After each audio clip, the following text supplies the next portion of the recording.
Mig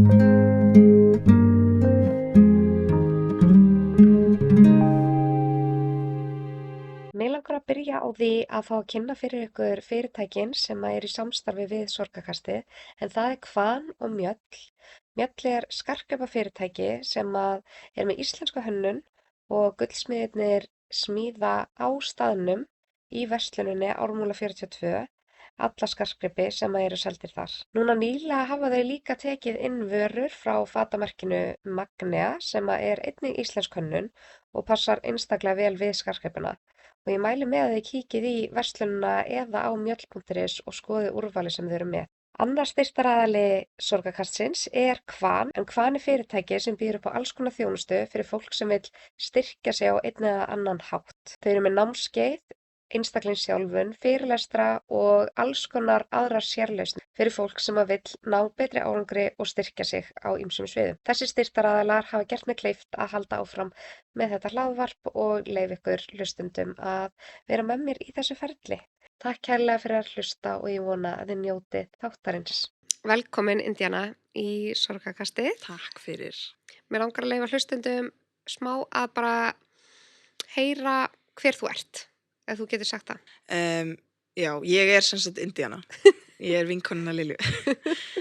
Nei, við kynntumst í tómstundafræði. Já. 2016, þá byrjuðum við þar og við náttúrulega könnuðumst við hvort aðra, við höfum verið saman í leiklist þegar við vorum yngri, ekki beint saman en við svona sitthvorum hópum og vissum þá alveg af hver annari, þannig að við vorum bara fljótar að smella saman, myndi ég segja. Já. Og ég var þarna með okkur, Maggi var náttúrulega með okkur líka í náminu, þannig ég kynntist ykkur báðum þar og horfði svona á ást ykkar blómstra. Nei, það var náttúrulega bara dásamlegu tími. Já. Og þetta er svona eitt af þessum ákvörðunum sem að ég mun aldrei sjá eftir að hafa farið í þetta nám. Já. Og þá bara fyrst og fremst út af fólkinu sem ég kynntist og bara... Við urðum svo ótrúlega góða vinkonu þarna og síðan svona líður tíminn þarna og við bara erum living life og eignumst báða börn. Já. Og erum mikið fjölskyldunar saman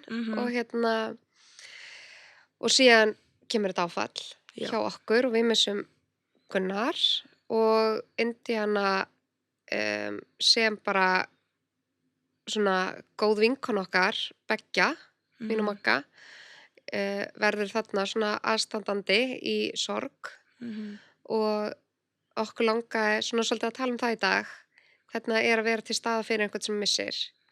Og við hefum svona kannski svolítið rætt það að það er svolítið erfitt að ætla, þú veist, koma og segja bara eitthvað svona gerur þetta, svona ertu aðstandandi í sorg, þú veist, ég meina það er engin sérfræðingur í því og það er engin rétt leið og bara það er engin handbók um þetta. Nei. Hvernig er best að vera til staðar. Akkurat. Og við erum náttúrulega alls ekki einmitt að taka hann þátt upp til þess að vera bara svona eða gera þetta, en þú veist, við bara svona...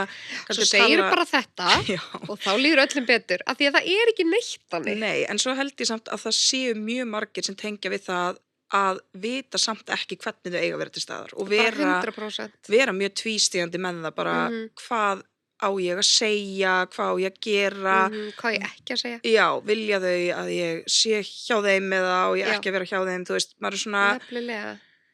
Já, ég held að það séu mjög margir óöryggi með það og sömulegis líka þetta bara fólk út á götu sem að mætir þér og ég hef náttúrulega verið mikið með þér og séð alls konar, þú veist, það bara fólk segir alls konar og fólki er brugðið og veit ekki alveg hvernig á að bregðast við og ég er svo sem líka þar, ég hef alveg líka hitt fólk sem að ég veit að var að missa og ég bara á ég að segja ég samhryggist og þá kannski einmitt maður er svona, nei, maður vill ekki þú veist, einmitt, minna þau á þetta en svo einmitt, síðan er það ekki þannig. Já, en svo þú hefur bara svo oft nefnt bara það er ekkert, það þarf ekki að minna þig á neitt, þú veist, ég er alltaf að hugsa um hann. Já.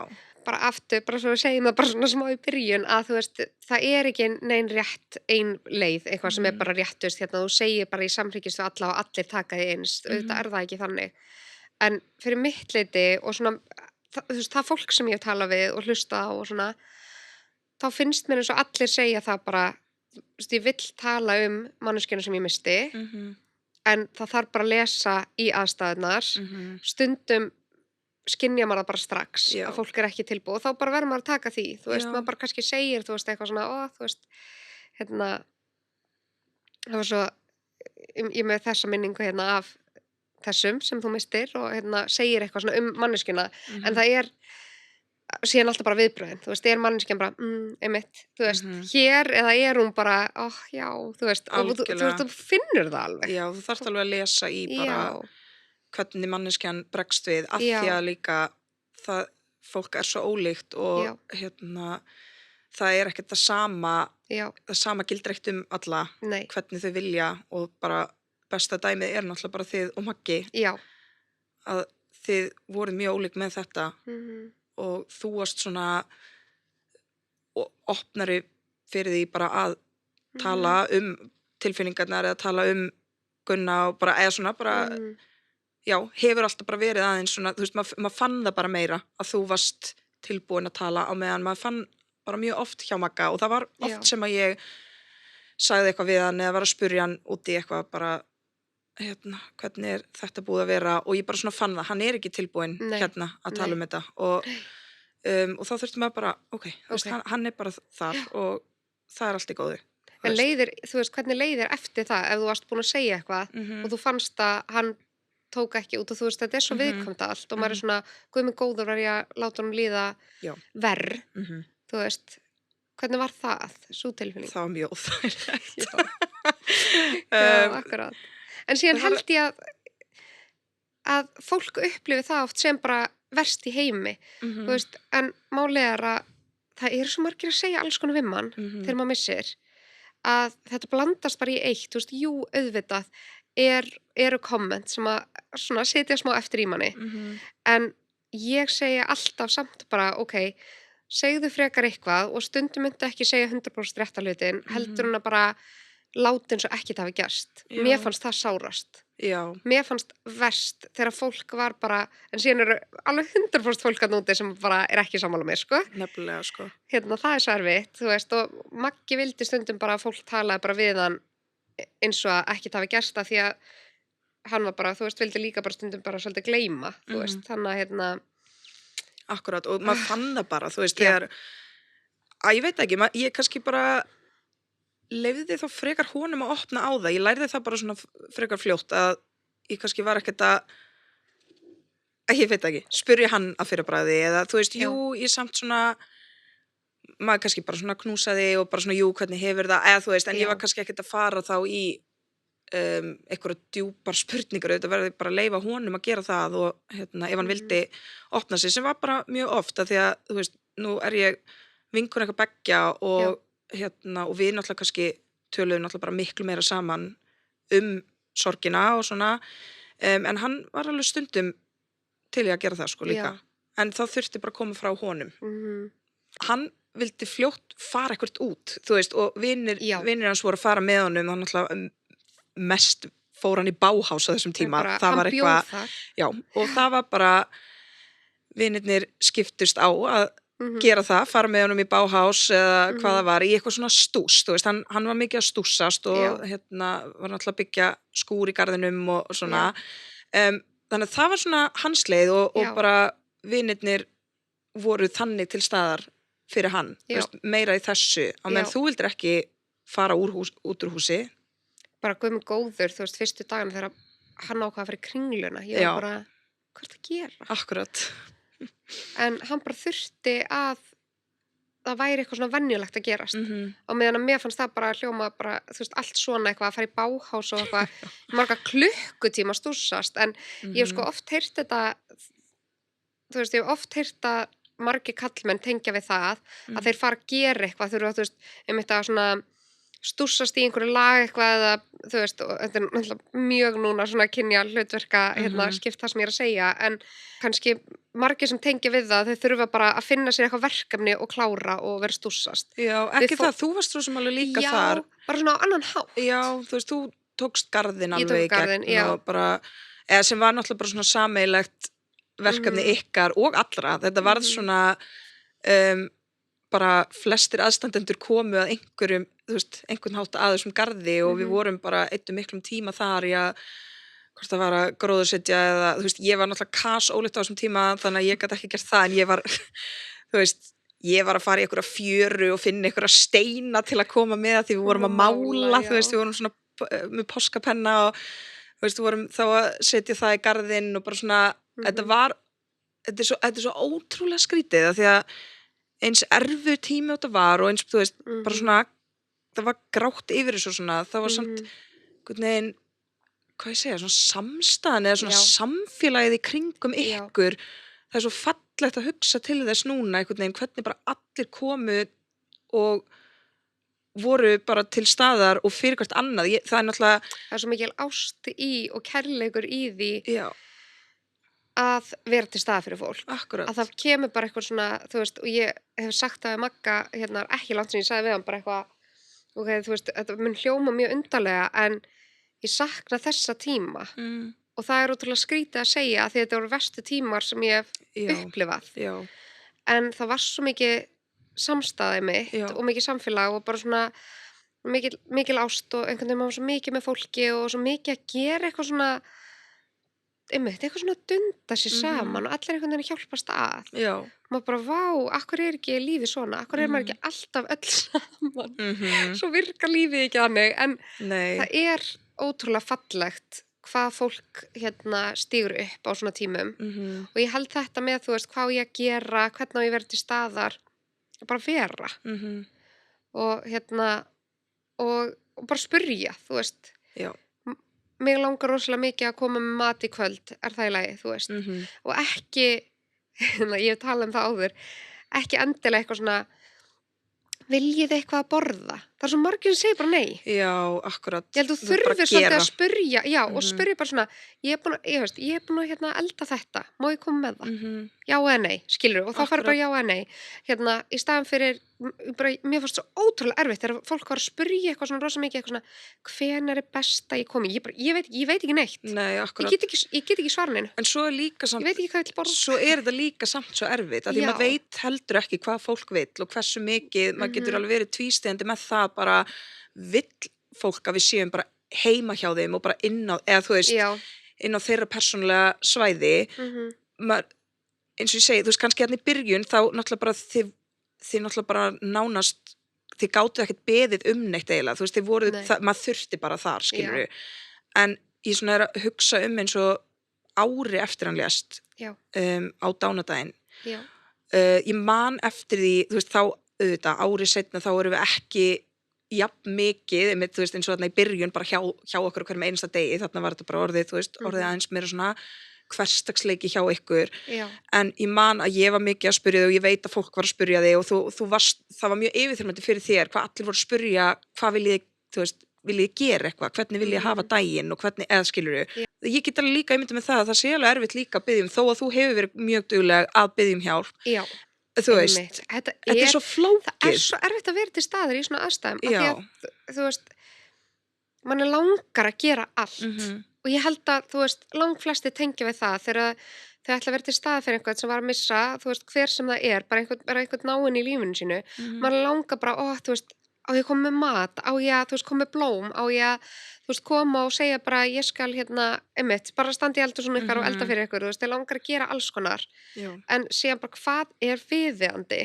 Hvar er ég að fara yfir einhver mörk og hvar ekki? Og þarna er bara, svo kannski spyrðu, en eins og ég var bara, oh my god, bara einunum manneska spyrir mig hvað ég ætla að gera á dánadaginn, ég veit það ekki, og bara, ok, en vilt að ég veit það ekki, og ég var orðin svona hér, ég man það sko, ég var orðin svona, og ég smáða henni núna með jólin líka, ég er alltaf að fá sömu spurningar aftur með jólin og aðfangadag og bara, hvernig ertu stemmt, hvernig líður, og ég bara upp og niður,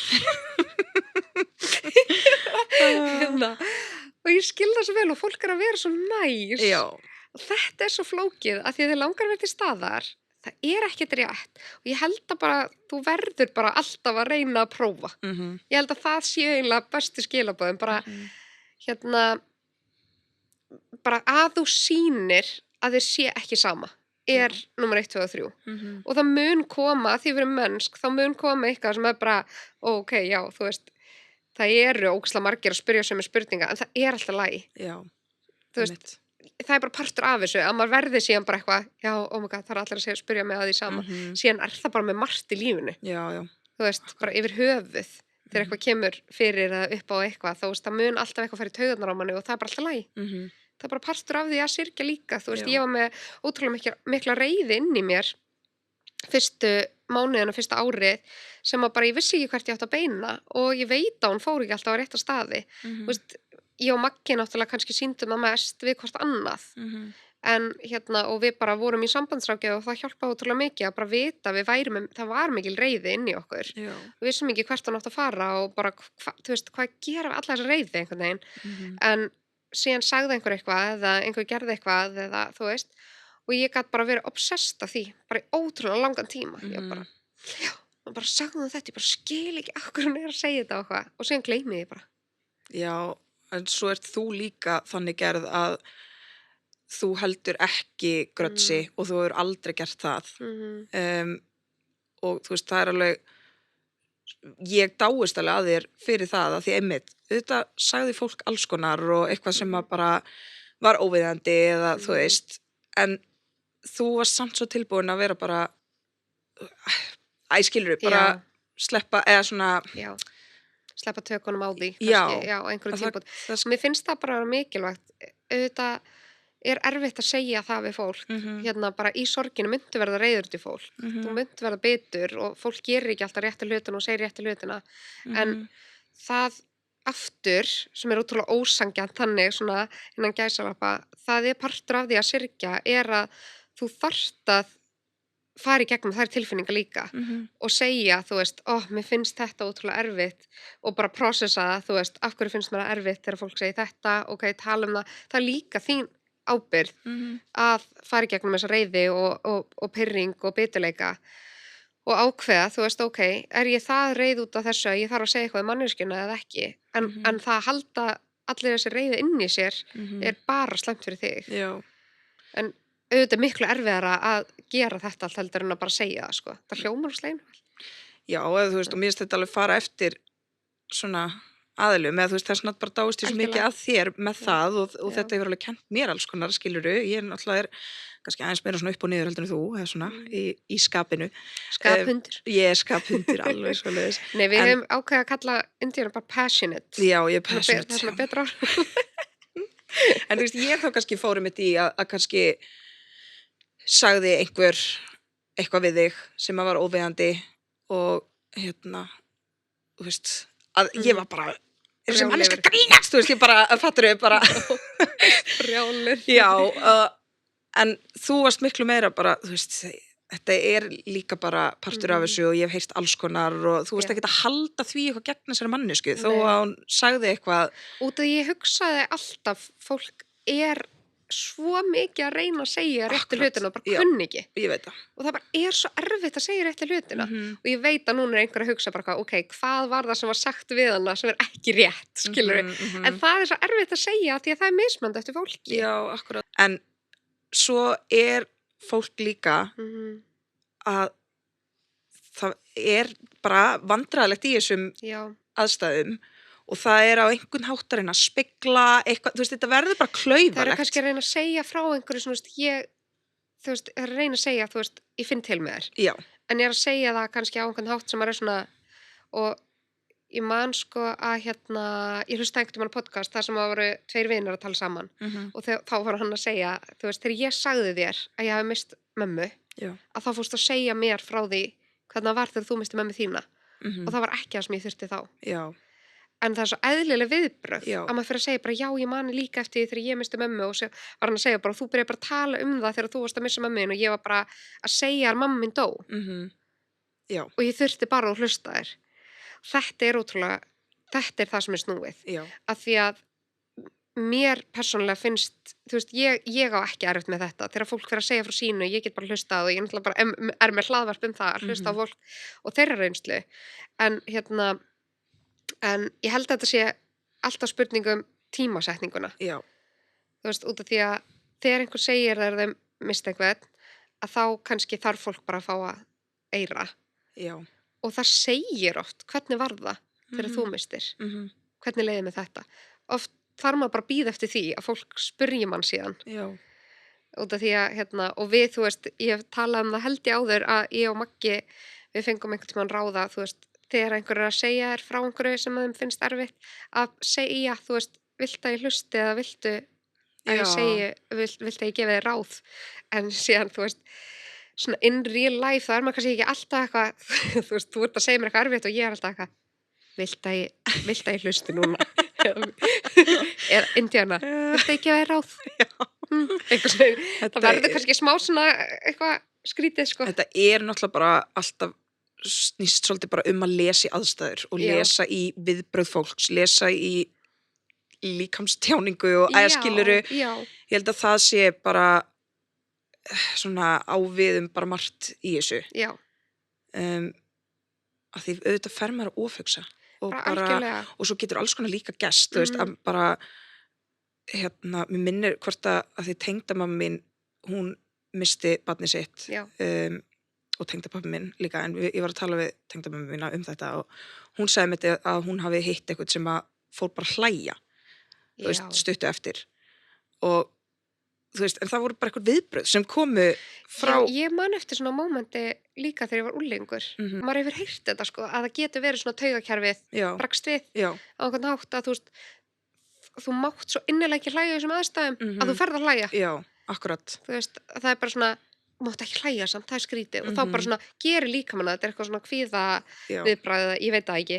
Akkurat. Ótrúlega óþægilt örugglega. Og ég held líka þetta með að þú veist, þegar fólk forðast mann, ég veit að tengdamamma þín hefur líka talað það, að fólk kannski bara, þú veist, sér mann og ég lendi líka í því og ennþá sko, að fólk sem að kannski sagði hæfi mig út á götu, þú veist, það bara horfir á mig og bara svona, þú veist, reynir að ná ekki augnkontakt eða því að það finnst bara óþægilegt að sjá mig og sko sú breyting að ég veit að við tölum þetta, þú veist, þegar ég misti Gunna þá sagði þær við mig bara, mér finnst þessi að missa líka vinkonu mína og ég hugsaði ótrúlega mikið út í þessa svona setningu lengi, út af því ég upplifði þetta svo mikið að ég væri, þú veist, ég misti Gunna og ég misti, þú veist, part af mér. Já. Og Magga og bara fjölskyldin einhvern veginn, þú veist, bara, þú veist, þetta svo mikið breyting á persónuleikanum hjá manni þegar maður gengur í gegnum svona og Akkurat.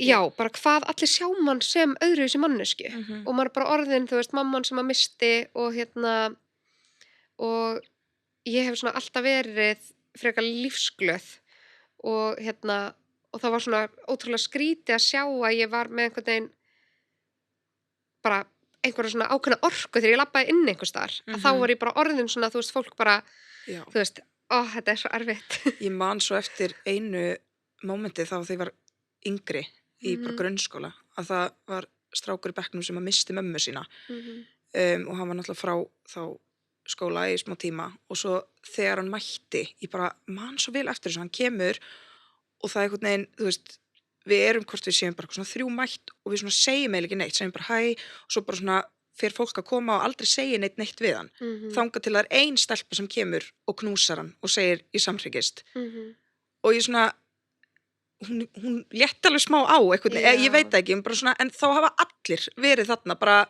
svona frosið í aðstæðunum bara hann kominn, hvað ég var að segja, hvað vill hann að við segjum, þú veist, en í staðin var bara dauðaþögn og svo komið þessi eina stelpa sem bara svona í samhryggist innilega, við vorum náttúrulega bara börn þegar þetta var, skiluru, en það eru bara allir svo, ég veit það, veit ekkert hvað þau að gera, þú veist, það bara, nákvæmlega, sérstaklega með barn, þú veist, bara, eða ég veit það ekki, bara yfir höfuð, sér það ekkert sérstaklega með barn, nei, þetta bara flókið, þetta bara alveg mjög flókið, hversu oft eru búin að segja flókið, þið heldur, þetta bara flókið, það bara það sem þetta bara erfitt, ekki vitum við hvað erum að gera ekki með neina lausnir nei, þú veist við erum svo að séu engin svör og við erum að tala um þetta og fólk að hlusta á það já, heyrðu, hvernig maður að vera til staðar já, ég ætla að hlusta á þetta svo bara þetta út allt ekki gera neitt nei, en en þú veist, það kannski þetta sem við komum inn á bara að mæta þú veist segja bara, ég hef búin að gera þetta þú veist, ég er með blóm, má ég koma með þeim núna? Þú veist, og maður fær bara já eða nei. Já. Þú veist, eða bara skilja eftir fyrir utan. Mér þótti líka mjög fættu ég fekk mjög mikið þannig. Já. Þú veist, og ekki bara koma með það fyrstu dagana. Nei, akkurat. Það var kannski svolítið svona, þú veist, eitt af því sem maður lærði í gegnum þetta, að bara, það er ótrúlega fallegt hvað koma margir fyrstu dagana, en síðan verður maður svolítið svona, eftir einhver tíma bara, og maður gæti núna það hjálp. Já, akkurat. Og mér finnst ég búin að biðja svo mikið frá fólkinu sem nálægt mér. Já.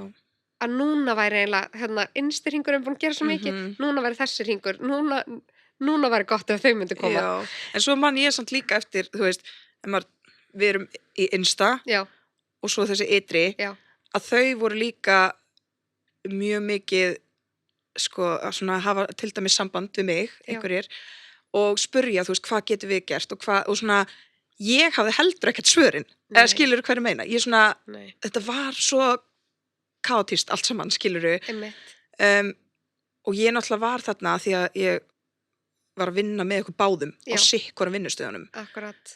Og þá varði ég svolítið svona, ég veit ekki hvað ég segi, eitthvað svona milliliður. Já, í samskiptum. Í samskiptum, og ég tók það samt mjög alvarlega, ég var rosa mikið svona, þú veist, ég verða svara þessum og ég verða, skiluru, en svo átti ég, svo það líka svo áhugavert, svo var ég líka með svona fólki kringum mig sem passaði líka upp á mig, þú veist, mínir vinir og mín fjölskylda og bara svona, þú veist, foreldrar okkar, Óla, þú veist, þau bara voru alltaf tilbúin að passa matta, þú veist, að þetta var náttúrulega mjög svona, við þurfum að fara til Lilju og Magga núna, þú veist, það voru náttúrulega eitthvað svona vaktaskipti og þú veist, við vildum bara vera þarna hjá ykkur, þannig að foreldrar okkar voru duglegir að, þú veist, passa fyrir okkur og bara, já, bara svona hjálpuð okkur líka í gegnum þetta og svo var einhver sem að fekk prest til þess að tala við okkur og fleiri vini og þú veist, það var líka haldið vel utan okkur svona aðstandendur, ég veit ekki. Það er ótrúlega gott að heyra, þú veist, ég hef náttúrulega, þú hefur sagt mér þetta, þú veist, svona,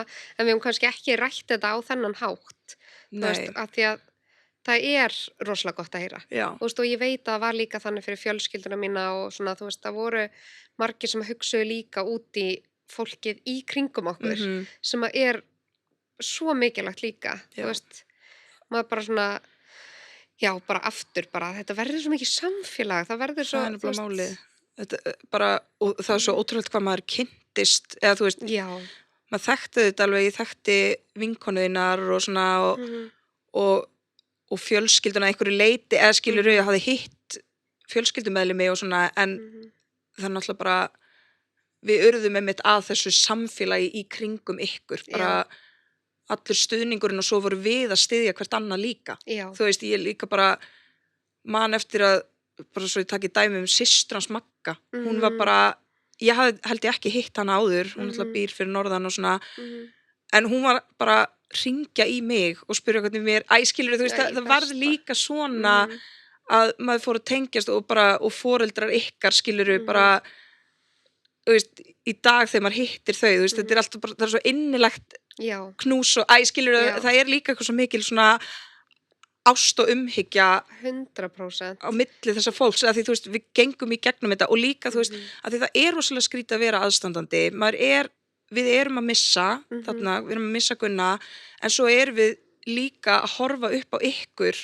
bara, þú veist, í mínu tilfelli bara bestu vini mína vera að missa barnið sitt og það er ofboðslega sárt að horfa upp á það og þú veist, og eins og þú nefndir líka með þetta að, mér fannst þess að ég var að fara að missa þig, þú veist, ég sá ekki fyrir mér að þú myndir einhvern tímann brosa aftur og bara, þú veist, ég man þegar Maggi grínast aftur, bara það var svo mikill léttir, þú veist, ég bara svona, þú veist, hann er bara að segja eitthvað grín, eða skilur segja eitthvað fyndi, ég bara svona, og þegar við fórum einhver stór hópur og tölum við eitthvað prest og ég man að ég var bara, þau muni ekki brosa aftur, þau muni ekki, að því að hann var að nefna eitthvað svona dæmi bara, þú veist, svo verði þið eitthvað tímann sitið útilegu og þú veist, ég bara, nei, það er ekki, þú veist, það muni ekki gerast, ég var bara, að því, þú veist, við vorum að horfa á ykkur í þessum aðstæðum og bara það muni ekki gerast, skilur við.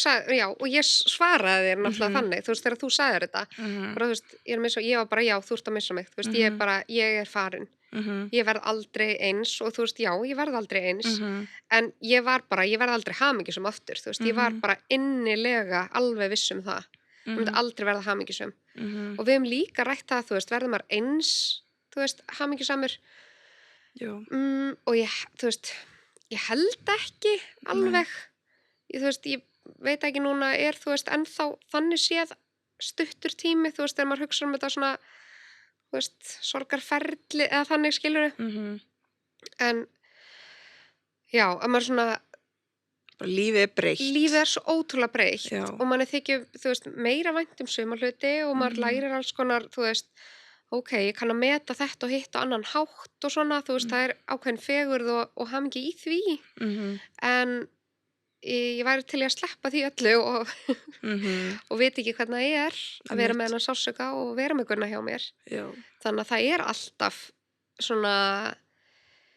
já og svo bara þú veist að upplifa allt þessar hræðilegu tilfinningar sem kom í kjölfar þess, þú veist, það situr með manni allar þessar fyrstu hugsanir og eftir hann deyr og þú veist, ég hafði bara aldrei upplifað kvíða, ég bara vissi það eiginlega ekki, sko, að ég hafði ekki upplifað kvíða fyrir en að einhverjum, svona þegar ég fór að fatta þetta kvíði, ég bara vá, hvað þetta vond tilfinning af því ég hélt kannski að ég hefði alveg upplifað kvíða og verið svona ég veit ekki, þú veist, hvort maður getur notað orðið þunglynd en þú veist, jú, ég getur örugglega sagt að ég hafi verið þunglynd, þú veist, í einhver tíma þarna og já, að bara hvaða þú veist magnað hvað maður bara, já, ok, þetta eru tilfinningar sem ég hef í alvörun ekki fundið fyrir áður. Nei, mitt. Út af því að þær eru bara allt annað en akkurat og sem munur að fylgja lengi, þú veist, ég að hugsa svona til þess að stundum með fólk, þú veist, kannski bara í mínu lífi eða eitthvað sem þekkir okkur báðar eða eitthvað að spurja, þú veist, hvernig ykkur gengur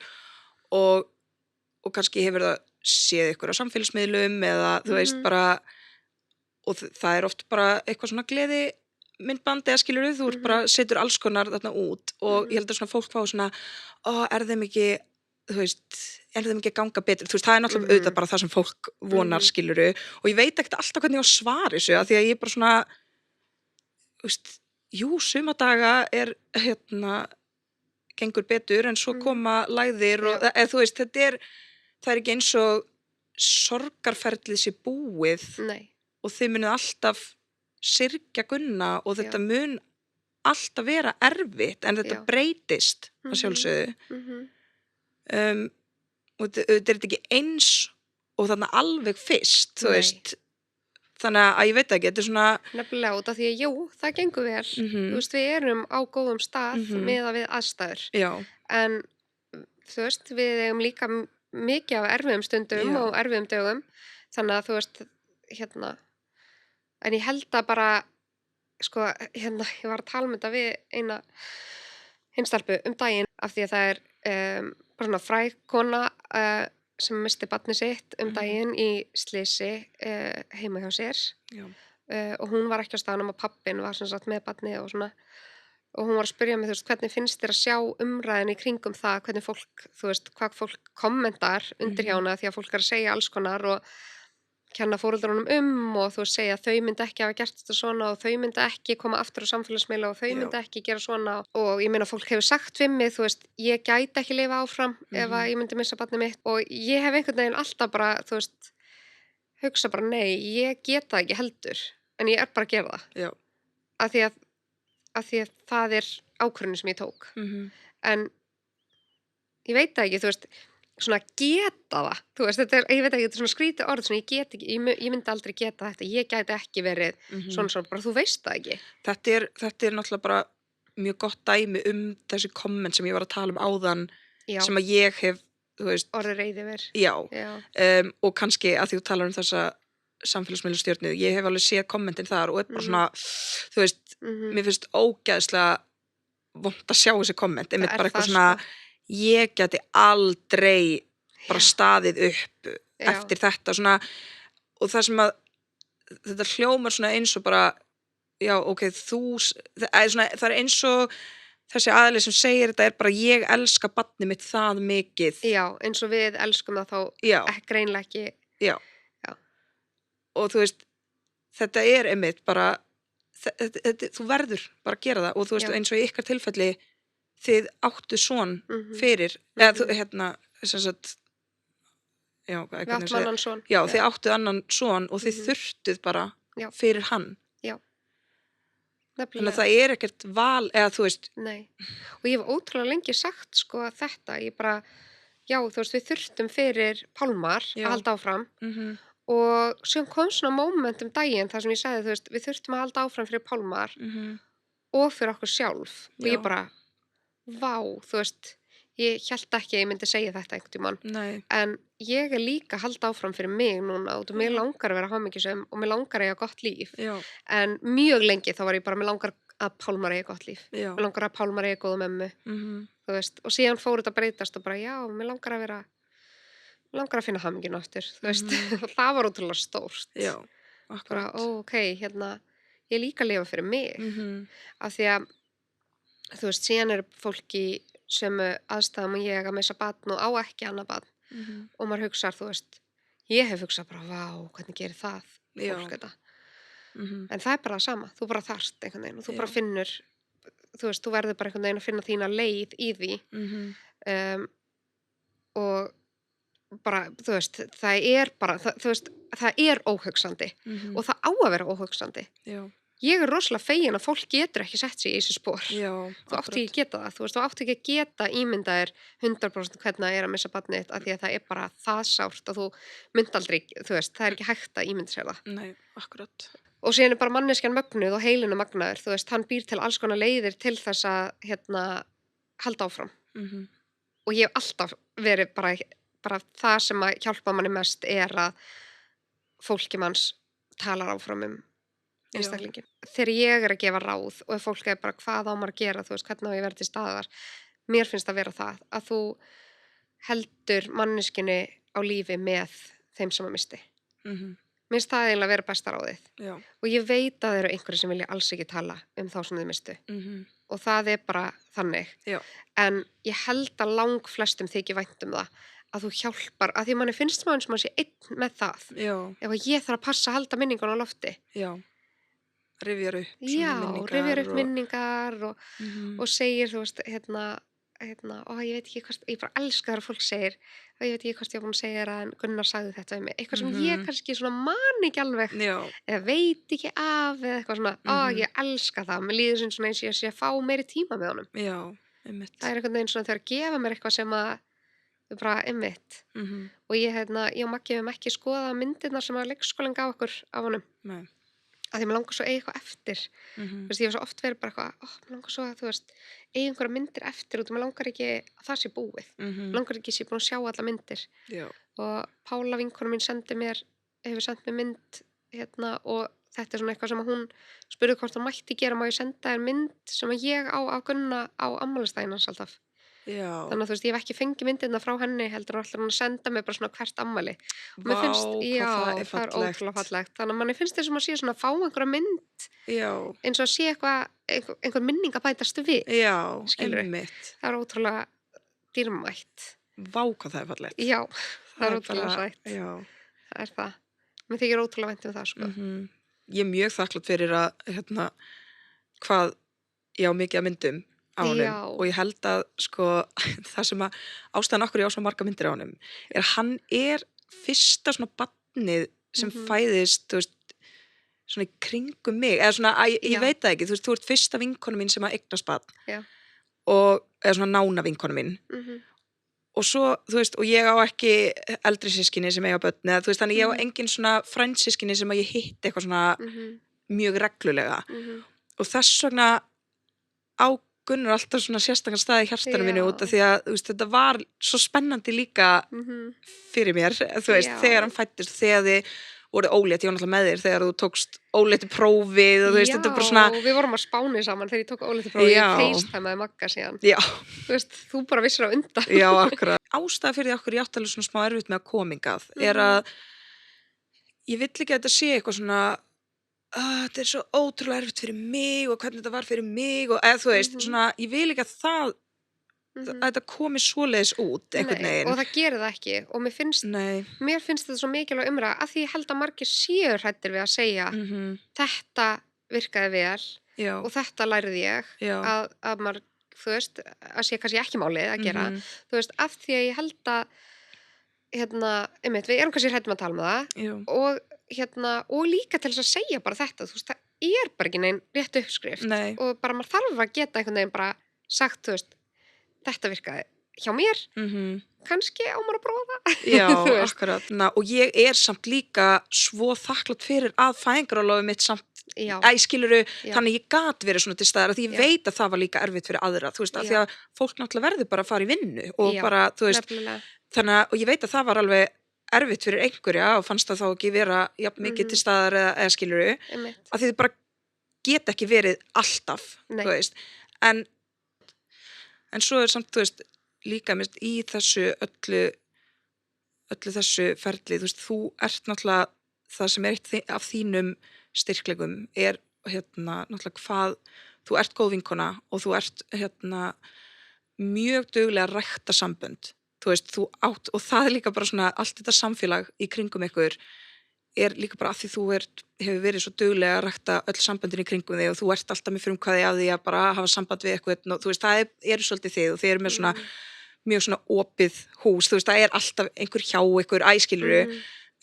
sem var svo dýrmætt og sýndi sér bara hvað það mikilvægt en mér varst líka svona í þessu öllu, þú veist, þegar þú ert að gangi gegnum þetta, þú samt varst líka alltaf að pæla í fólkinu þínu líka, eða skiluru sko, ok, það sem ég er að hugsa, þú veist, eins og eitt dæmi sem að bara, þetta var bara frekar snemma og þú varst eiginlega bara ekki talandi á þessum tíma, ég veit ekki eins og þú veist, kannski 3. dagurinn eða eitthvað og ég kem til þín og leggst upp í rúm hjá þér og við erum bara þar og þú veist, þú nærði eiginlega ekki að segja neitt, þú veist, kannski segir einhver nokkur orð og eitthvað svona og svo segir allt í einu bara svona, viltu láta vita þegar hann sparkar og man ekki eftir nei, og þú veist og ég var bara svona, ég skildi fyrst ekki hvað varst að tala ég bara, þú veist og líka því að þú áttir smá bara með að tala þannig að þú veist og þá þú veist tókstu maðan á mér og bara svona, mér langar svo að vita þegar hann,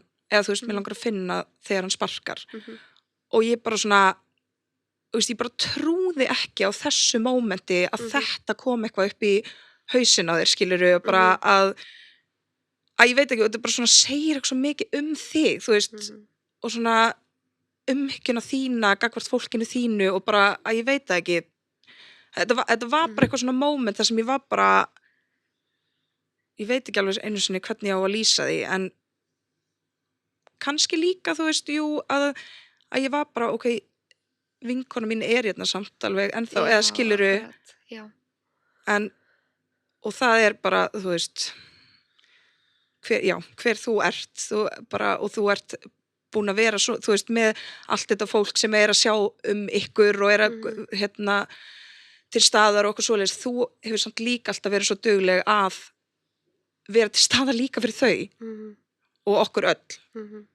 og það það sem mér finnst svo dýrmætt og bara ástæðan okkur þú ert besta vinkona mín skilurðu ég bara held að, þú veist, ég hugsaði svo oft bara hvernig á ég að launa fólki þetta, þú veist, þótt ég veit að fólki fannst einhvern veginn, þú veist, þau bara auðvita ætla ég að vera hérna og vera til staðar bara, þú veist, ég sagði svo oft Magga, ég bara, fólk búið að gera svo mikið fyrir okkur, hvernig á maður að, þú veist, launa þetta tilbaka, eða skilur, hvernig getur maður gert það þegar fólk búið að bara gera allt einhvern veginn, það bara og svo einmitt, þú veist, þegar þú rifjar upp, þú veist, þá hugsa ég líka bara og það svo ótrúlega margt sem ég veit ekki að fólk gerði, þú veist sem ég bara annarkvæmst búin að gleyma að því að ég bara man svo lítið frá þessum tíma eða bara fólk sagði mér ekki, þú veist endalaust af fólki sem gerði alls konar án þess að vera eitthvað segja eitthvað endilega frá því, sko Já, það var náttúrulega alls konar einmitt sem að líka bara þurft að gera á þessum tíma eða þú veist það var bara eitthvað svona eins og í undirbúningnum fyrir jarðaförina og Já, pabbi vinkon okkar, sko ég veit ekki hvað heitir, þú veist, fékk fjárræði, ég veit ekki hvað heitir hann í rauninni var með bara aðganga að fjármálum okkar og þú veist, hjálpa okkur, sko svona hann lögfræðingur og hjálpa okkur, þú veist, í því þú veist, ég bara hugsa núna bara svona, hef ég einhvern tímann sagt takk við hann, þú veist ég veit það ekki einu sinni, þú veist, ég held það ég ekki viss sko. Og svo það ekkert sem að ætlast af ykkur skilurðu, þú náttúrulega hefur oft sýnt mér þakklæti og örugglega mjög mikið af fólki, eða þú veist en það ómögulegt að fara líka yfir hvað, þú veist, fara yfir alla sem að voru til staðar og skilurðu, maður veit að bara maður veit þið sýnið þakklætið. Já, mér finnst svona stundum ef ég hugsa það, þú veist, það voru rosalega margir sem senda okkur skilaboð til þess. Og ég svaraði alls ekki öllum af því að þetta var bara það mikið að skilaboðum og þú veist, og svo bara leið tíminn og maður einhvern veginn svona, þú veist, ég ekki að fara að svara sér núna og ég veit það ekki. Og þú veist, ef ég að senda svona skilaboð núna á einhvern sem svona samhryggjaskilaboð, þá skrifa ég alltaf í lokin, þú þarft ekki svara þessu. Af því ég held að það sé mjög sko góð skilaboð að fá þegar maður á þessum stað. Af því mér þótti ótrúlega væntum að fólk sagði eitthvað og sendi eitthvað, en ég svaraði þeim ekki. Nei, einmitt. Þú veist, maður sá það samt og maður bara, ok, þú veist, það gott að vita að fólk einhvern veginn hugsi til manns. Já. Og bara, einmitt, bara þetta svona sé ekki sama eða þannig, þú veist, það bara einhver svona, það gefur mann einhvern styrk. Já. Þannig að þú veist, bara þótt að maður kannski fá ekki tilbaka að það sé alltaf leið. Akkurat. Þannig að, þú veist, já, maður veit það alveg að þótt að maður geri alls konar fyrir fólk, þá fólk ekki eitthvað, og hvað ætlið þú gerir fyrir mig? Akkurat. Ég fór nú hérna á degi 3, þannig, þú veist, ég veit alveg að fólk ekki þar, en samt einhvern veginn bara, það bara skrítið þegar að fólk hefur gert svona mikið fyrir mann. Það bara skrítin tilfinning. Aftur, þú veist, þetta einmitt eitthvað svona hugsanir, eða svona pælingar sem þið pælið á ykkar á milli, bara hvernig getum við þakkað þessu fólki og þú veist, og það ég get alveg bara örugglega að tala fyrir hönd allra, þú veist, það enginn að búast við einhverjum þökkum, eða þú veist, eða fá eitthvað tilbaka, þú veist, þetta bara ekki þannig. Ég elska einu manneskjuna sem situr heima og hún bara, jú. Það ein manneskja sem bara sem að hlusta og bara, ég væri nú reynda mjög til ég myndi segja takk. Ég búin að vera að bíða. Nei, það bara ekki, það ekki svoleiðis. Eins og ég segi, ég held bara að þið sýnið þakklæti eða svona sýnið bara með því að fá okkur öll saman og þú veist, þeir náttúrulega líka svo dugleg í því að bara svona, þú ert náttúrulega búin að vera með minningatónleika, þú hefur haldið svona jólakvöld, þú veist, sem aftur líka til að halda svona minningunni hans á lofti og það þú veist, það hafa verið svo fallegar stundir og þú hefur eitthvað svona eiginleika að fá fólk saman og búa til góðar stundir. Segðu meira gott mig. Þú eyðilagðir það. Ég að reyna svona að taka rúsina án þess að segja neitt. Sömuleiðis þegar þú ert að tala um eitthvað svona, svo þakkláttur fyrir því, þá maður alveg, Manni líður eins og að sé svona, þú veist, út af því að maður að kenna þetta við, Indiana, erum, sem sagt báðar höfum verið að vinna fyrir Kvan og sem eitt af styrktaraðaljónum sem að bara ótrúlega sko, þú veist, við höfum verið með námskeið fyrir fólk þar sem við erum að tala mikið bara alls konar svona, bara samskipti og að taka hrósi og þú veist, og gefa hrós og allt þetta sko og síðan maður stundum bara samt bara einhvern veginn þegar fólk að segja svona mikið gott að mann, maður svo mikið svona ég samt held ekki að ég sé eitthvað betri þú veist, en aðrir, þú veist, manni langar svo að segja það og þú veist, það svo erfitt að vera bara takk ég veit, eða vera eitthvað svona sammála svona, já, ég það ég var mjög frábær þarna, það rétt það bara okkur skrítið og það, þú veist, já maður á að geta verið bara, já takk þú veist, þú varst í alveg að reyna kannski að vera eitthvað, þú veist, vera einmitt góður í einhverju, en já, maður vill ekki að koma út á einhvern ákveðin hátt. Nei. Þakkar. Þakkar, þetta eitthvað sem ég hef mikið unni í. En okkur Indian langar rosalega mikið að segja ykkur frá bókinni sem að við gerðum. Og eitt af því sem að svona hefur verið kannski svona stærsti parturinn í því að vinna með þetta áfall að við skrifum þessa bók saman og þetta fyrst kitt sem ég sýni eitthvað svona myndavél. Úlala. Kemur vel út þarna. En það er svolítið flott. Já, við Indiana sem sagt gáum þessa bók út saman, núna bara byrjun desember. Í byrjun desember 25, þegar við erum að taka þetta út upp.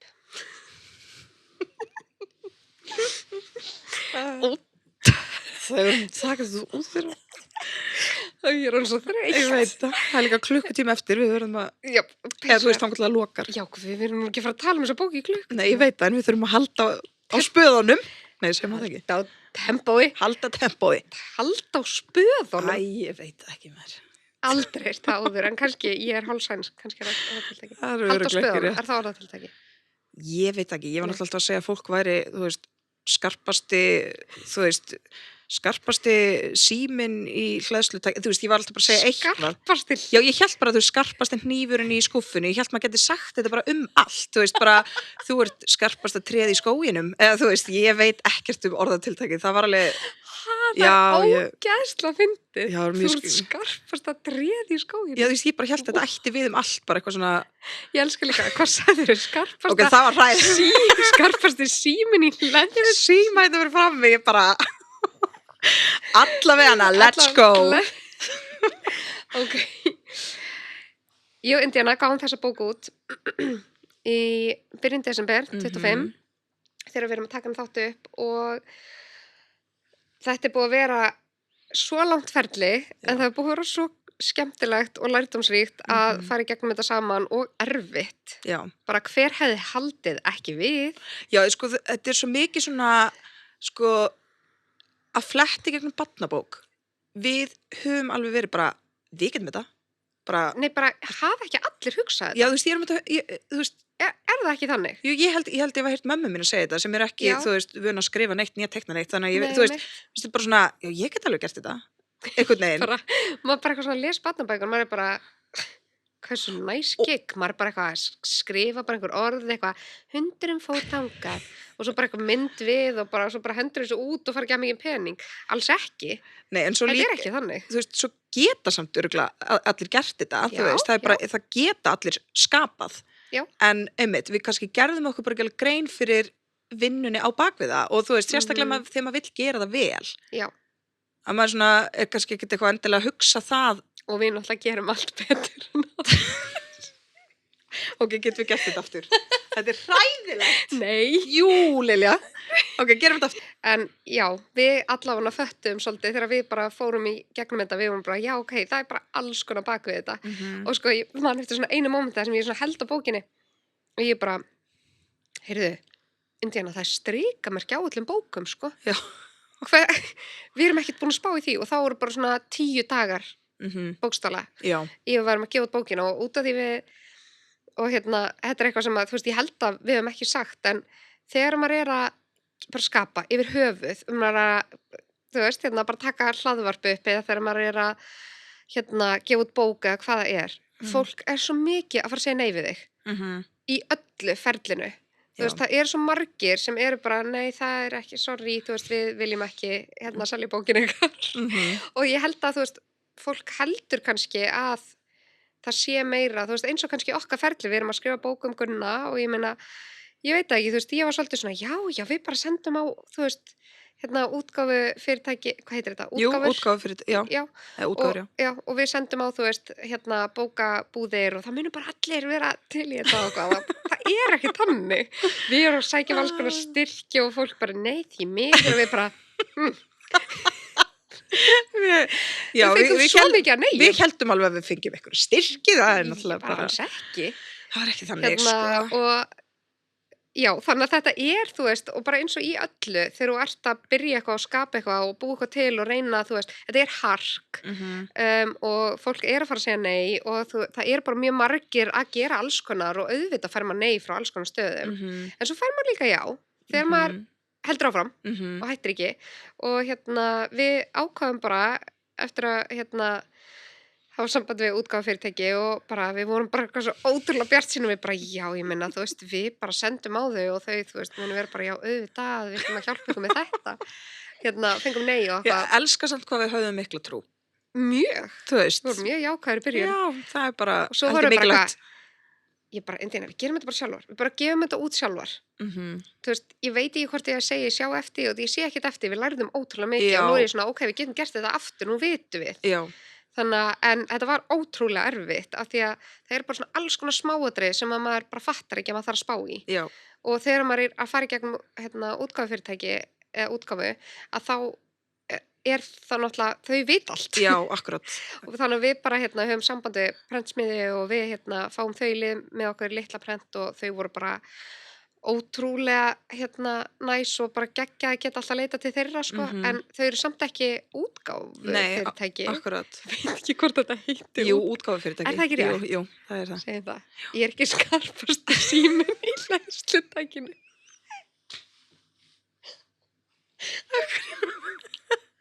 Akkur sagði það líka á öllu. Jesus Christ. Allavega, ég er einstaklega stolt af því að þetta sé komið bara í hendurnar á okkur. Já. Af því að þetta var alveg alls konar og maður var alveg oft bara eitthvað, þetta er ómikið vesen. Já. Og ég byrjaði að skrifa sögu Gunna og bókin fjallar Gunna sem að kemur í vinaland og hann eignast þar vini og við erum svona, þú veist, þetta er svona svolítið verið að spila inn á að vinaland sé svona eins konar himnaríki fyrir börn. Og já, mér langaði bara einhvern veginn að sagan myndi fjalla svona á einhvern hátt söknuð eða missi, en samt ekki á svona einhvern hátt þar sem þú ert að lesa og þú ert bara, guð minn góður, þetta er ótrúlega þungt. Heldur meira svona, þú veist, þú getur lesið í að það er verið að svona kannski hinta af því. Já, eða þannig. Mögulega, þú veist, það mun ekki öll börn endilega átt að segja á að þetta sé himnaríki. Nei. Ég held að fullorðið fólk mun alveg átt að segja á því. Við náttúrulega erum með mynd af Gunna aftan á og það er smá texti sem þú gerðir tilengan honum. Já. Þegar við einhvern veginn förum að spá í allir þessu bara, já, hvað sagan að fjalla og svo bara, þú veist, tók þetta rosalega langa tíma út af því ég vildi hafa einmitt einhver ákveðin skilaboð. Mér var einhvern veginn ekki að detta neitt í hug hvernig ég ætti að gera það, þannig að ég var lengi að skrifa svo sögu, en ég var rosalega æsti að Indíana myndi samt byrja að mála. Já. Og ég var bara, ég með þú veist, ég veit að ég vill hann, þú veist, sé ofan á sleikjó, þannig að gera svo mynd það sem er svona stór sleikjó og svo hann svona liggjandi ofan á og það er fyrsta myndin sem að Indíana málaði. Og hún fer síðan á 2 námskeið. Já, 3 námskeið. 3 námskeið. Hjá sömu konunni, vissulega. Já. Linda Ólafsdóttir. Ég ætla bara að því hún er frábær og hún hjálpaði mér mjög mikið. Já. En það í fæðingarorlofinu þarna og þetta varð líka rosalega svona gott fyrir mig. Þú veist, við erum líka í fæðingarorlofi og maður er svo, þú veist, ástundu til að týna sjálfum sér einhvern veginn, þú veist, það er bara alveg einhver sem tengja við það. Þannig að þetta var mjög gott líka bara fyrir mig og bara svona uppgöta einhverju svona skapandi hlið af mér og ég er ekki að segja ég hafi, þú veist, ég einmitt fór líka á þessu námskeið og var bara eitthvað, það eru aðrir ekkert eðla góðir og ég veit ekki hvað er að gera, þú veist, fer alltaf í eitthvað svona, skilurðu, en það opnaði líka fyrir mér að því að hún Linda sem er með þetta, hún er myndhöfundur og rithöfundur og hún hefur mikla ástríðu fyrir barnabókmenntum og bara þú veist, hún var alltaf með svona á námskeiðinu og sem tók eina bók fyrir og var að, þú veist, tala teikningarnar og eitthvað svona, þetta opnaði svona einhvern heim fyrir mér líka, Já. Þú veist, og bara svona nýjan áhuga hjá mér, þú veist, og ég bara, allt í einu var ég líka bara á bókasöfnum með strákanum og var að fletti gegnum bækur og pæla í bara býtu, hvernig ætli þetta sé málað, þú veist, er þetta gert með vassmálingu eða bleki, þú veist, það bara svona opnaði eitthvað svona heim fyrir mér sem var bara mjög spennandi. Já. Ég var líka bara með svo sterkt vision, það er svo fyndið að því þegar ég var að tala við þig þá var ég bara, þú ert að fara að gera þetta þú getur þetta og ég var bara aldrei efins með það. Já, þú efaði mig aldrei. Ekki neitt og ég var bara, mig langar ekki út og þú varst að, þú veist, sagðir eitthvað svona, þú veist, en langar ekki aðtúa, þú veist, hvort að mögulega, skilu, þú varst alveg svona smá þar fyrst og ég svona, nei, þú veist, mér langar að þetta sé okkar og mér langar að manneskjan sem teiknar Gunna sé manneskja sem þekktan og bara eins og ég hef þú veist, svona svolítið komið inn á en þú veist, það var svo magnað að fara í gegnum þetta saman og því ég var kannski að sýna Indíönu myndir og hún var, þú veist, kannski eitthvað svona, já, þú veist, við getum gert þetta svona, þú veist, við gátum tala saman hvernig við vildum hafa myndirnar og þú varst líka með skoðanir út frá Gunna, af því þú þekktir hann vel. Þannig þú veist bara, þú veist, hvað með að hafa hattin hans þarna, skilurðu, hann var svona alltaf með hatta eitthvað. Þannig að þú vissi líka, þú veist, við vorum einhvern veginn með svona sömu sýn. Já. Og svo fyndi bara, ég sagði það svo oft við þig, þegar þú sýndi mér alltaf mynd sem þú varst búin með, að þá var ég bara, oh my god, þetta er alveg eins og ég sá fyrir mér, bara, ég að lýsa fyrir Indíönu, ég var bara, það er einlega besta dæmi, er einlega kafbátahúsbíllinn. Já, ég var smá bara... Að því við sátum í sófanum með eitthvað stað, ég man við vorum, sátum einhver staðar og ég er að segja svona, mér langar að hafa svona kafbátahúsbíl, sem er sko kafbátur, en samt líka húsbíl, og og ég fer að útskýra þetta, og litla frænkans frænkans Gunna sem sagt dóttir bróður hans Magga, hún var búin að segja þetta við mig einhvern tímann þegar við vorum að leika og hún eitthvað, við erum núna í kafbátahúsbílnum og mér langaði svo að hafa það inni og ég er að segja þetta við þig og þú ert að horfa á mig bara, þú ert bara með svona svip, þú ert bara hvað? Og svo varstu ekki Lilja, sko, þú veist, ég veit ekki alveg hvað þú vilt og hvað þú heldur. Ég held að það var líka svo mikið tilfinningi mín. Ég var bara, hún heldur bara að ég geti allt og ég er bara, ég held nefnilega það væri mjög áhugavert ef að ég myndi, þú veist, ég veit ekki hvort þú getur kliftað eitthvað svona hérna inn eða bara einhvern tímann að gera myndband, en bara til að sýna, þú veist, ég á líka alveg svona fyrstu myndina sem ég var að gera. Já. Og það er bara skelfilega, eða skilur, þú veist, þetta er þér bara... Þér finnst það, þú veist, ég er alltaf bara eitthvað, vá.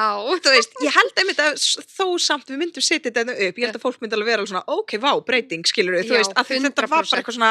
Það var rosaleg breyting. Já, alveg mjög mikil, sko. Þú æðið þig svo mikið, þú lagði svona, þú veist, sko, tíminn sem hefur farið í að mála þessar myndir er náttúrulega bara sturlaður, Indíana var bara, ég veit ekki hversu marga sunnudaga að bara mála allan daginn fyrir þessa bók, þetta bara tók rosalega langa tíma. En líka svona var ég lengi að koma mér í ganga því að þú veist, við erum með svona 2 ár sem erum að vinna í þessu og að því hún nefnir sleikjumyndina, það var svona fyrsta myndin sem ég gerði, sem ég bara full on gerði og bara, þú veist, var ótrúlega ánað með og en svo bara ég bara átt svo erfitt með að halda áfram. Ég veit ekki, ég vissi bara ekki alveg hvernig ég átt að gera þetta aftur, þú veist. Nei, og líka bara út af því að þú ferð á námskeið og síðan er hún bara eitthvað, hvað segir hún aftur við þig? Já, hún náttúrulega bara, þú veist, að því ég er alltaf að spyrja einhver ráð og svona, og ég líka er að segja henni þetta frá þessu og bara allir á þessu námskeið líka voru mjög meðvitaðir að ég var að gera þetta. Já.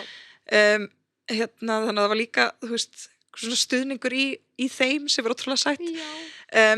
En já, þú veist, og hún er eitthvað tíma að spyrja og bara, ok, þú veist, hvað er sagan og svona, og ég alveg, það er ekki alveg komið á hreint, sko, þetta Gunna og hann kemur inn í svona eitthvað vinaland og hún er alveg, ok, og hvað gerist? Og ég bara, veit það ekki, það er bara ekki alveg komið og hún er bara svona, ok, sko, það sem er að gerast hér er að það er smá eins og þið séuð að byggja hús saman, en þið eru bara ekki búin að byggja húsið, en þú ert samt byrjuð að mála þakið og mér finnst þetta svo ógeðslega góð svona myndlíking af því þannig var þetta, skilur þú veist 100%. Við bara svona byrjuð að mála eitthvað en við vorum samt ekki meðneitt í höndunum, og ég var alltaf að koma með bara eitthvað svona, mér langar hann sé, þú veist, DJ og hann sé að spila tónlist, ég er svona að segja þér einhverja hugmyndir og þú alltaf svona, já, þú veist, viljum við ekki vera, þú veist, með alveg sögutráðun og ég var svolítið svona, nei, bara go.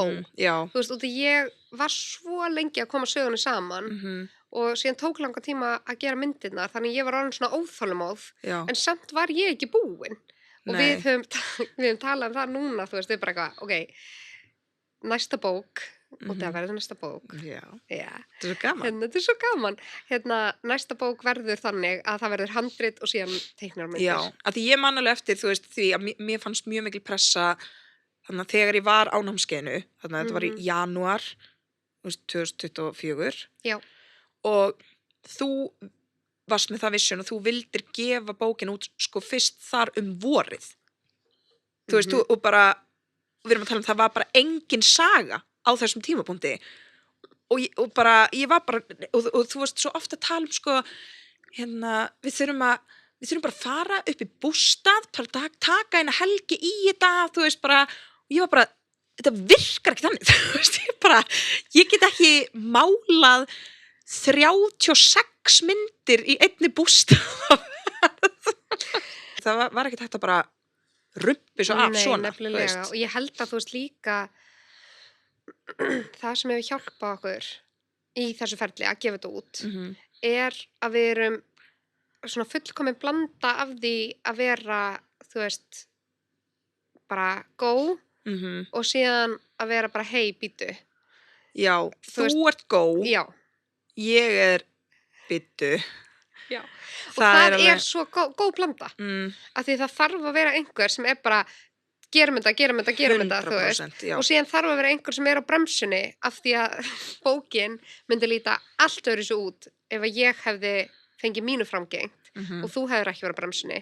Og það var svo oft í ferlina sem að ég var bara, ok, ég ætla að senda þetta núna, hérna, þú veist, og þú bara eitthvað svona, byrju, hérna, ég var að lesa, þú veist, aftur handritið og hérna, þú veist, mér finnst aðeins svo langt og ég bara Það var sérstaklega eitt símtal í lokin sem við vorum að taka. Eitt símtal í lokin. Ég veit alveg hvort að meina. Ég heyrði það bara á þér, þú varst svo overit, sko. Ég var svo overit, ég var bara, ég er ekki að fara að breyta meira. Ég held að þetta var bara, þú veist, að því ég var búin að alveg lesa handritið og gera myndirnar og svo leiðis, en svo, hérna, að því við sem sagt settum ekki upp bókina, það var, hérna, í Litla Prent, hún Sigrún í Litla Prent gerði það fyrir okkur, og svona, og Lilja sendi mér það og bara, heyrðu, þú veist, þetta komið hérna, en þá sá ég, skilur, þú veist, ég er alveg búin að lesa textan og viss alveg, en að sjá þetta í bókinni og vera bara svona, wow, þetta er allt og mikill texti, þú veist, þetta er barnabók og það þarf alveg að þetta er mjög fín lína. Já, þú veist, það má ekki vera allt og mikið og ég held bara að mjög margir foreldrar tengja við Disney bækurnar góður sem voru náttúrulega líka í æsku, skilur, að það er bara ógeðslega mikill texti og mikill óþarfa texti sem fær mann alveg til að vera svolítið bara svona, þú veist, þetta er smá líjandi að fara gegnum þetta, skilur þannig að þú veist, þá var ég svona með þau komment við því bara við þurfum að stytta meira, skilur það bara þarf að gerast svo að við getum svo það sé líka bara meira flæði í bókinni og á þessum tímapunkti þá varstu not having it, sko. Nei, ég var bara ég sagði ekki neitt síman og var bara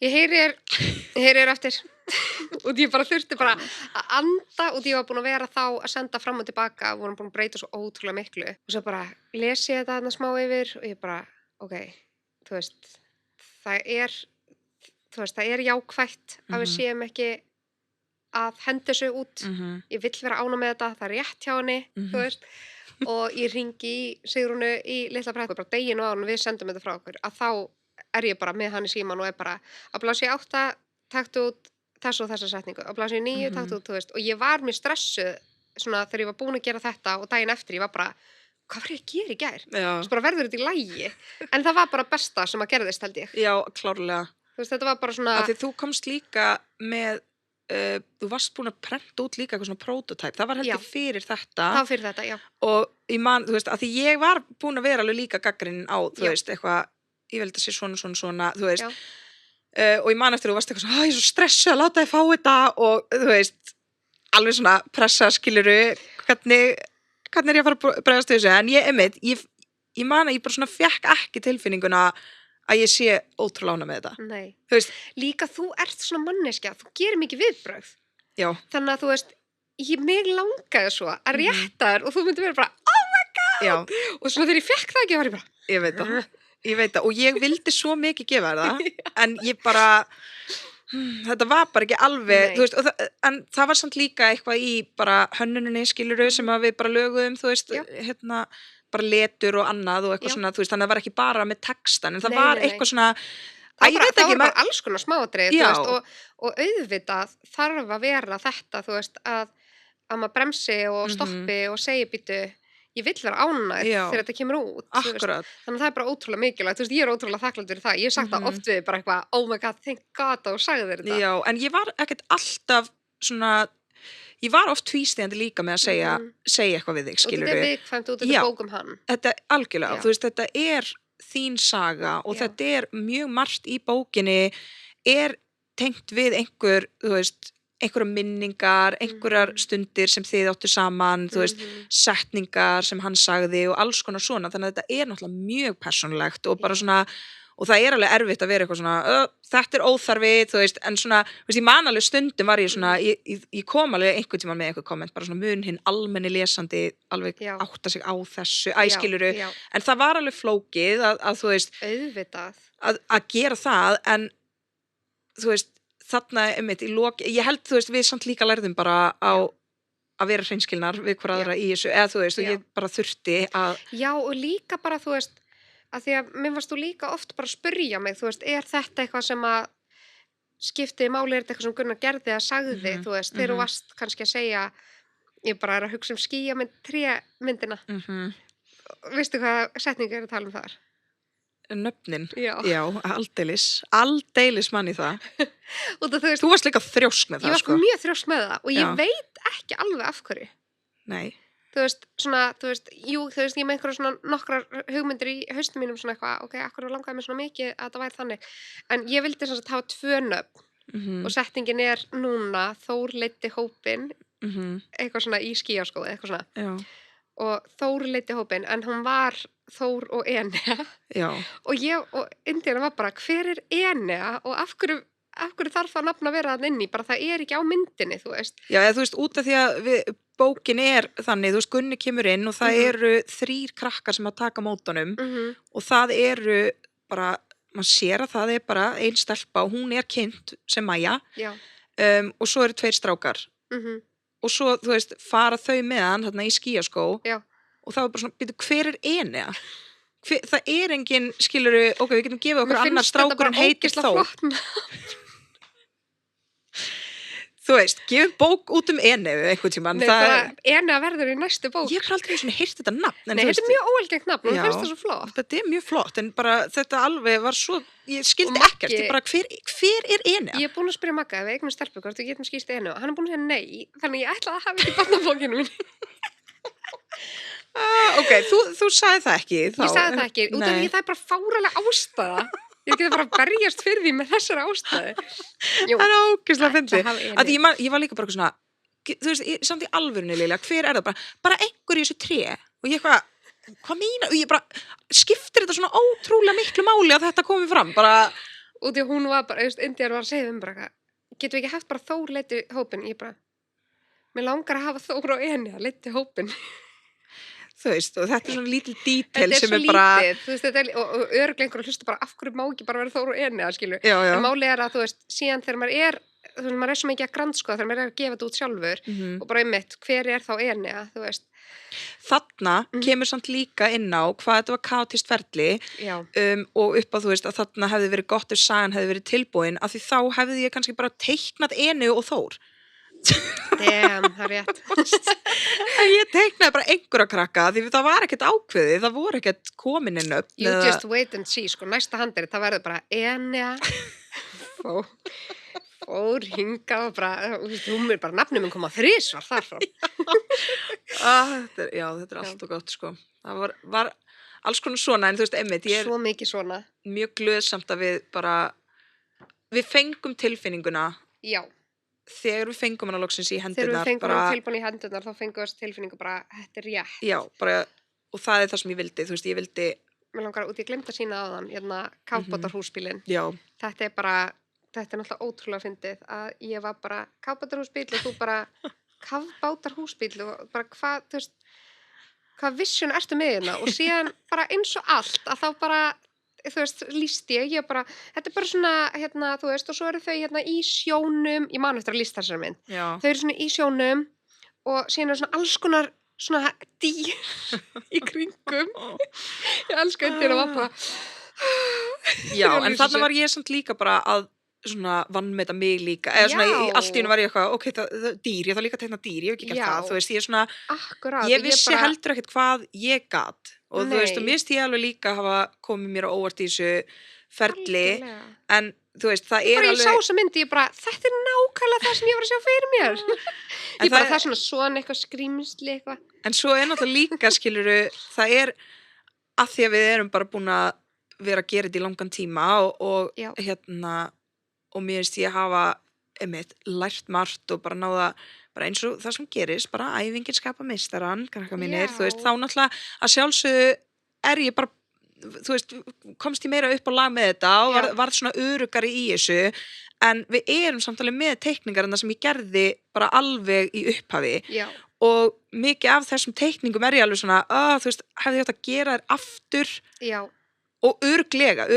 venjulega myndhöfundur gera það, þú veist, það bara og ég man alveg að hún Linda á námskeiðinu sagði mér það, þú veist, þetta bara partur af þessu, þú þarft að gera myndir aftur og aftur og aftur og aftur og þú veist, það var alls konar líka eitthvað tækni með að bara lita greina eitthvað, þú veist, sem ég var ekki að gera, skiluru, en við samt ákveðum líka bara að það var alveg ákvörðun hjá okkur að bara halda líka þessum myndum inni af því að það var líka bara stór partur af ferlin okkar og eins og sleikjumyndin, við vorum ekkert búin að ákveða að hún yrði fossiðan en að því að hún var lengi vel fyrsta og eina myndin, alveg mjög lengi að þá var það svo mikið eitthvað svona sagan okkar, ég veit það ekki, svona, þannig við ákveðum að hafa hana 100% fremst. Og það alls konar í bókinni sem svona til að heiðra minningar hans Gunnars, við erum með, þú veist, hann með uppáhaldsdúkkunum sína og bókin fjallar að hann kemur inn í vinaland, hitti vini og týnir síðan Möggudúkku sem dúkkan sem hann fór með í kistuna með sér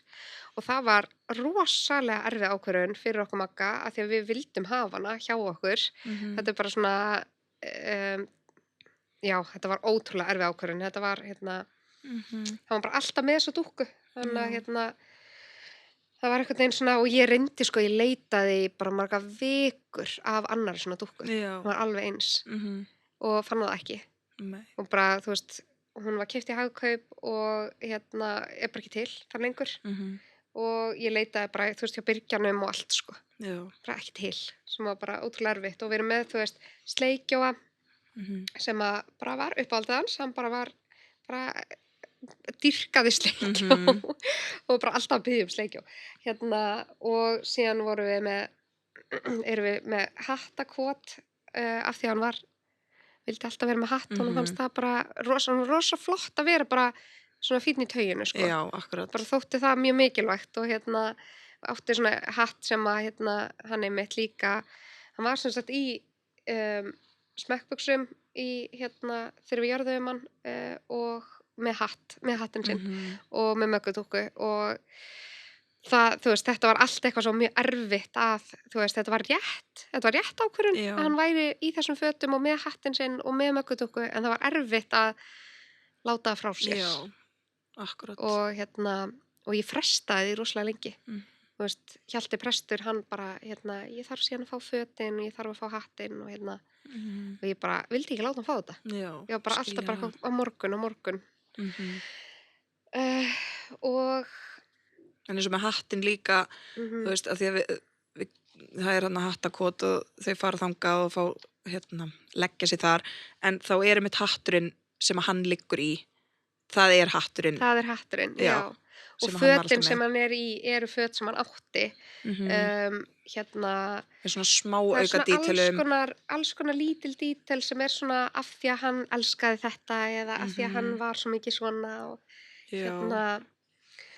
og bara hann var ótrúlega mikill vinur hann var alltaf svona spáið, þú veist, að allir væru saman allir væru með, þú veist, ef við vorum að fara að gera eitthvað var hann alltaf að spyrja okkur, eigum við að spyrja Indínu að koma með okkur, eigum við að spyrja þessa að koma með okkur, hann vildi einhvern veginn alltaf hafa alla saman og þú veist, það ótrúlega fallegt að hann einhvern veginn svona kom fólki saman þegar hann var lifandi og eftir hann var dáinn Akkurat. Það ótrúlega tákgrænt fyrir einhvern veginn hvernig manneskjan var mér þótti mjög vænt hvað þú varst bara þegar þú, ég sagði þér að mér langaði að hafa svona litla myndir af honum þar sem hann var með Möggudúkku að gera alls konar og síðan þegar þú gerði myndirnar og sýndi mér þær að þá varstu, þú veist bara, má ég hafa hann í, þú veist, regnbogaúlpunni sinni og eitthvað svona smáatriði sem þú varst búin að pæla í sem ég þótti svo vænt og þú veist, við eigum myndir af honum, þú veist, við eigum þessa mynd af honum þegar hann með Möggudúkku á háhest og eitthvað svona alls konar sem við bara, já, þannig að það bara, þú veist, alls konar, bara eins og til dæmis á þessari blaðsíðu að þá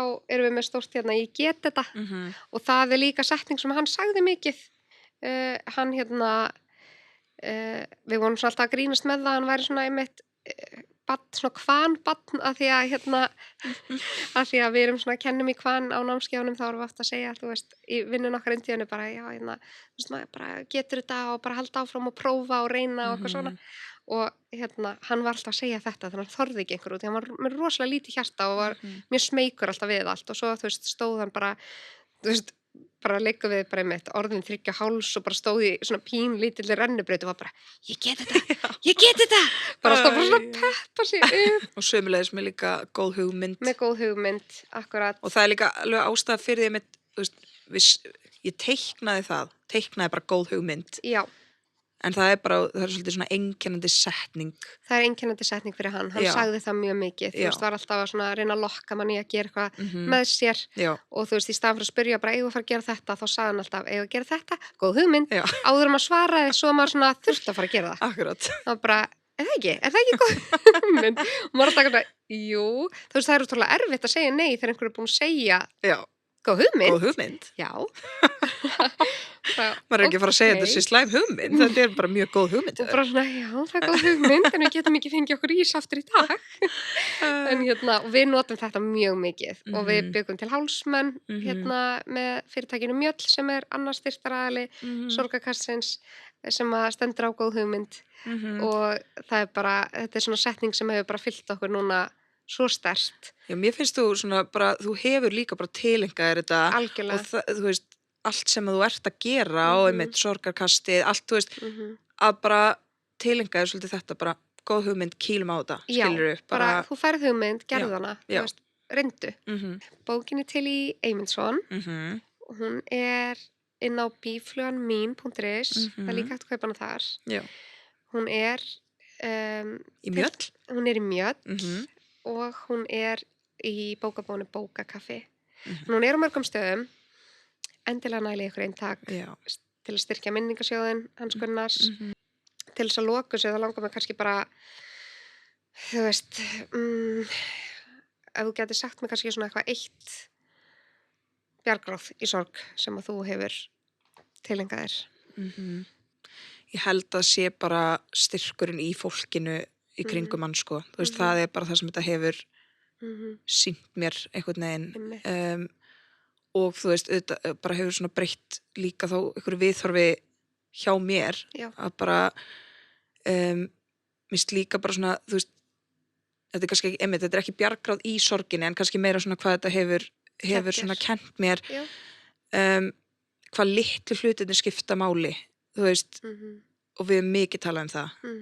Og svona þessir litlu hlutir í hversdagsleikanum eins og bara mínar helstu minningar af Gunna eru í bara eitthvað svona hversdagslegum þú veist, við bara í Njörvasundi þar sem þau áttu heima með eitthvað bílabraut og þú veist, undir Peppa Pig sænginni að horfa á einhvern blæðu þátt og þú veist, hopp í rúminu og ég veit ekki, þú veist og við gerðum alls konar saman, skiluru, og ég er auðvitað líka bara þykir vænt þær sumarbústaðferðirnar og allt þetta, en bara svona litlu mómentin í lífinu, þú veist, þau skipta máli og bara, og bara svona flækja ekki of mikið fyrir sér hversdagsleikan. Þú veist, það bara má vera drasl þegar þú býður vinkonuðinni heimsókn með börnin að leika. Og þú veist, þótt að ég er alveg óþægilegt og maður þarf að vera eitthvað, sorry, ég drasli eitthvað, en samt að gera það, ekki láta það stoppa sig, einhvern veginn ekki láta, sko, ég veit ekki, stundum finnst mér maður vera með ómikið, maður þarf alltaf að vera með eitthvað svona tilefni til að hittast. Já, en algjörlega. Þú veist, í staðan fyrir einmitt bara svona eitthvað, hei, þú veist, ég var bara pítsu saman í kvöld, þú veist, bara öll saman, og það er bara drasl, og það er alls konar, og það er alltaf læg. Þú veist, þetta er bara svo stór partur af því sem að maður man eftir síðan. Og gerir þessar tengingar svo sterkar. Já, akkurat. Ég held að ég myndi segja að það sé bara svona, ég veit ekki hvort það sé bjargráð, eða þú veist, en bara það sem við tökum til okkar. 100%. Já, og bara eiga stundir með fólkin okkar. Oh my god, hún tími 3. Við erum búin að renna þetta tíma hérna. Já. Og ég ætla bara að þakka þér Indíana enn og aftur fyrir að koma og takk fyrir að opnaði og tala um þetta allt og bara takk fyrir ferðalagi gegnum bókina, þetta búið svo dýrmætt og skemmtilegt. Lion. Love you. Mér heyrst að segja lion.